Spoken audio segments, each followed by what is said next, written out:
Donc je continue ma découverte de React.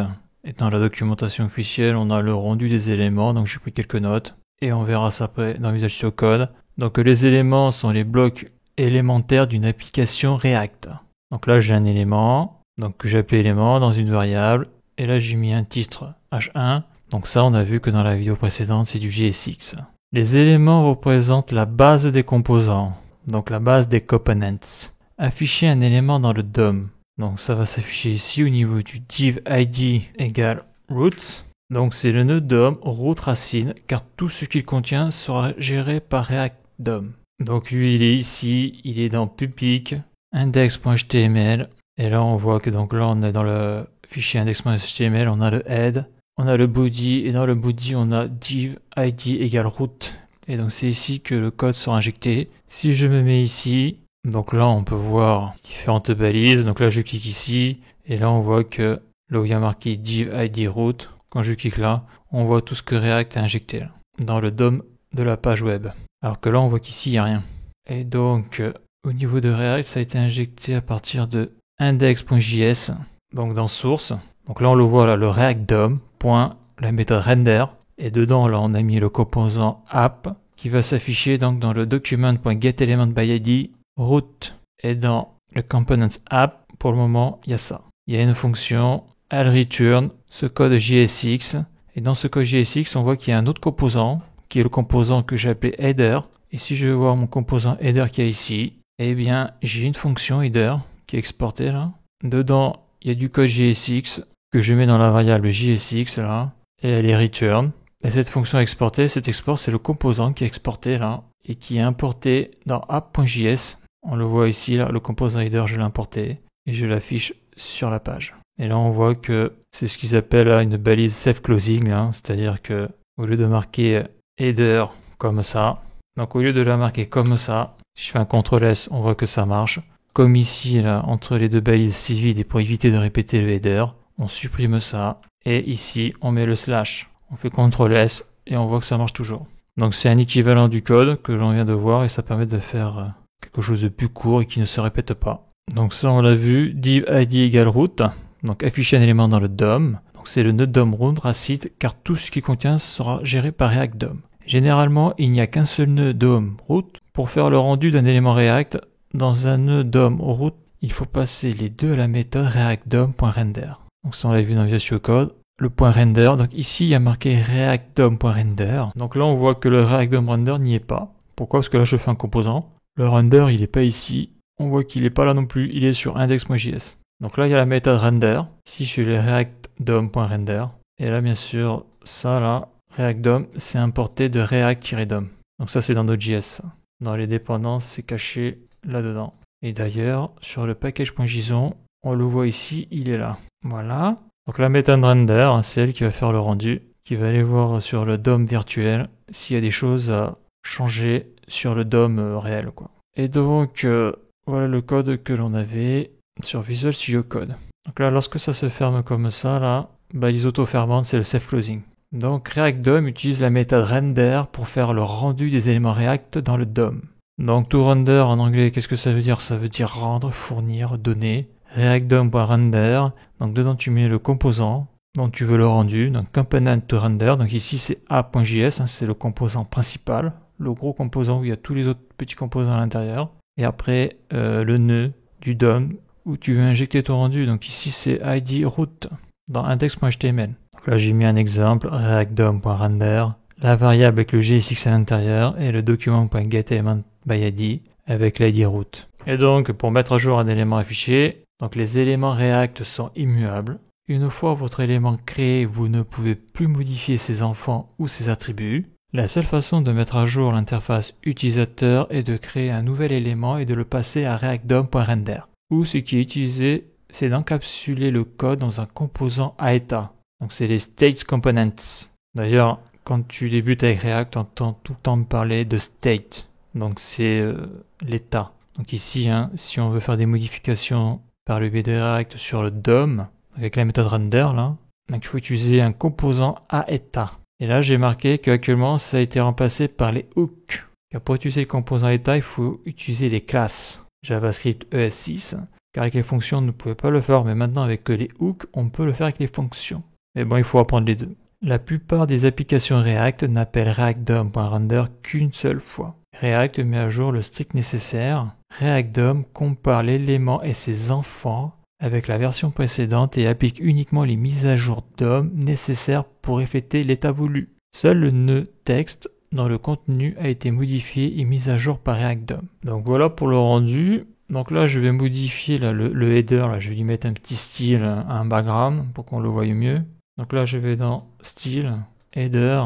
Donc là par exemple je vais mettre un background, color, et je vais marquer blue, voyons. Voilà ce que ça donne. Donc c'est peut-être un petit peu fort, je vais diminuer le bleu là. Voilà, qu'est-ce que ça fait? CTRL S. Voilà, ça met un petit peu léger, donc là on voit le header. Je peux même y mettre un border. Je vais mettre un pixel, black et solide. CTRL S. Voilà. Donc ça par exemple, ce composant header, eh bien je pourrais l'utiliser sur toutes les pages de mon site en le rappelant. Donc là je mets ici, là je vais là, et là si je fais maj add et la flèche du bas, donc là j'ai copié mon header, quoi, le composant header. Si je fais CTRL S, j'ai un deuxième header qui s'affiche. Et là si je refais une copie, je fais CTRL S, j'ai un troisième header qui s'affiche. Donc voilà pour le rendu. Alors avant d'aller plus loin, je voulais rajouter quelques définitions là, du glossaire de la doc React JS. Donc c'est des définitions intéressantes. Donc déjà celle du JSX. Donc JSX est une extension syntaxique de JavaScript. C'est un peu comme un langage de gestion de gabarit utilisant du balisage, mais il tire parti de toute la puissance de JavaScript. JSX est compilé en appel à react.createElement qui renvoie des objets JavaScript nus appelés éléments React. Pour découvrir les bases de JSX, donc consultez la doc, et pour l'explorer plus en profondeur, il faut consulter cette page-là. Donc dans Guide avancé, JSX dans le détail.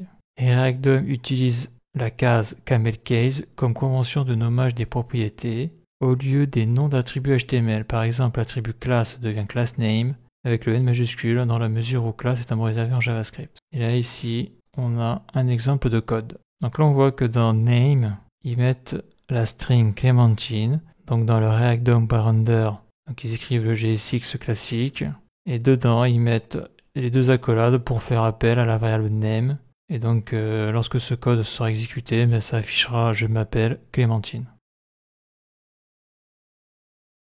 Donc après la définition de éléments, les éléments React sont les blocs élémentaires de construction d'applications React. On les confond parfois avec le concept plus répandu de composants. Un élément décrit ce que vous voulez voir à l'écran. Les éléments React sont immuables. Donc là, il y a un élément, le JSX, voilà ce que ça affiche, et tout ça, ça se met dans un composant.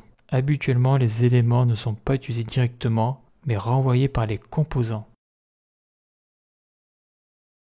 Alors, qu'est-ce qu'un composant? Donc, je vais lire leur définition. C'est comme ça que ça rentre. Les composants React sont de petits morceaux de code réutilisables qui renvoient un élément React à afficher dans la page. Dans sa forme la plus simple, un composant React est une bête fonction JavaScript qui renvoie un élément React. Donc là, on a une fonction qui s'appelle welcome. Donc dedans, ils y mettent un paramètre props et elle return donc le code JSX, donc props.name. Donc ça, le props, on le verra plus tard. C'est un objet qui est passé là. Et dans cet objet, on va récupérer dans la key name sa value. Les composants peuvent aussi être basés sur une classe ES6. Donc lorsque l'on veut faire des composants à état, on est obligé de passer soit par une classe ES6 ou par les hooks et une fonction. Donc là on a une classe welcome, donc c'est son nom, extends, donc étendu react.component. Et dans les accolades, donc on a la méthode render et après elle return ce code JSX là. Donc ces deux composants auront exactement le même résultat. Ça affichera bonjour et le nom qu'il y a dans l'objet qui a été passé là, dans la fonction welcome par le biais du props là. Sauf que les fonctions, ce qui est bien, c'est que c'est plus court à écrire, alors que dès qu'on utilise une classe, on doit toujours passer par le tease. Et le tease, c'est l'objet JavaScript représentant le contexte dans lequel le code courant est exécuté. Donc ça, on le verra quand je ferai des console logs, on verra ce qu'il y a dans le tease. Mais bon, quand tu utilises les classes, le tease, tu l'utilises à chaque fois. Donc les composants peuvent être scindés en blocs fonctionnels distincts et utilisés dans d'autres composants. Donc c'est ce que j'ai montré dans cette vidéo-là d'ailleurs.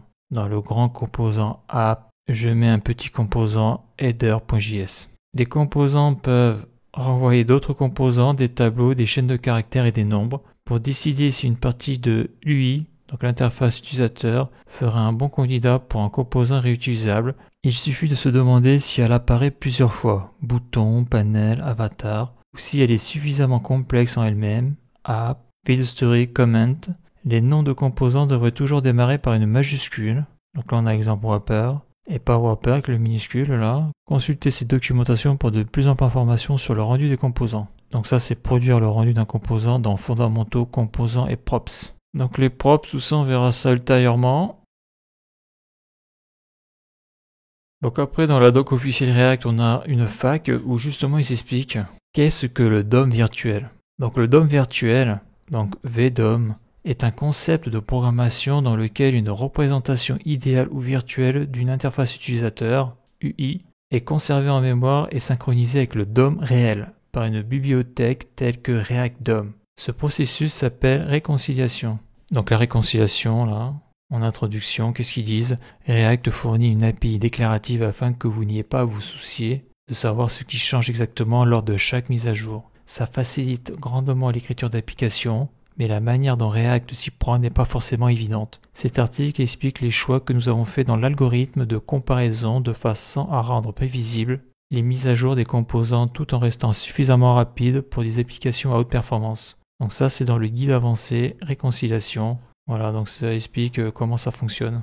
Donc je reviens sur mon DOM virtuel là. Cette approche rend possible l'API déclarative de React. Vous indiquez à React dans quel état vous souhaitez que l'UI, donc interface utilisateur, ou l'IHM, interface homme-machine, se trouve, et il s'assure que le DOM correspond à cet état. Ça permet de faire abstraction de la manipulation des attributs, de la gestion des événements et de la mise à jour manuelle du DOM que vous auriez normalement dû faire vous-même pour créer votre application. Puisque le DOM virtuel est plus un modèle qu'une technologie spécifique, on l'emploie parfois pour désigner différentes choses. Dans le monde React, le terme DOM virtuel est généralement associé aux éléments React, car il s'agit des objets représentant l'interface utilisateur. Cependant, React utilise également des objets internes appelés fibres, fibers, pour conserver des informations supplémentaires sur l'arbre des composants. Ils peuvent également être considérés comme faisant partie de l'implémentation du DOM virtuel dans React. Donc après, on a la notion de Shadow DOM.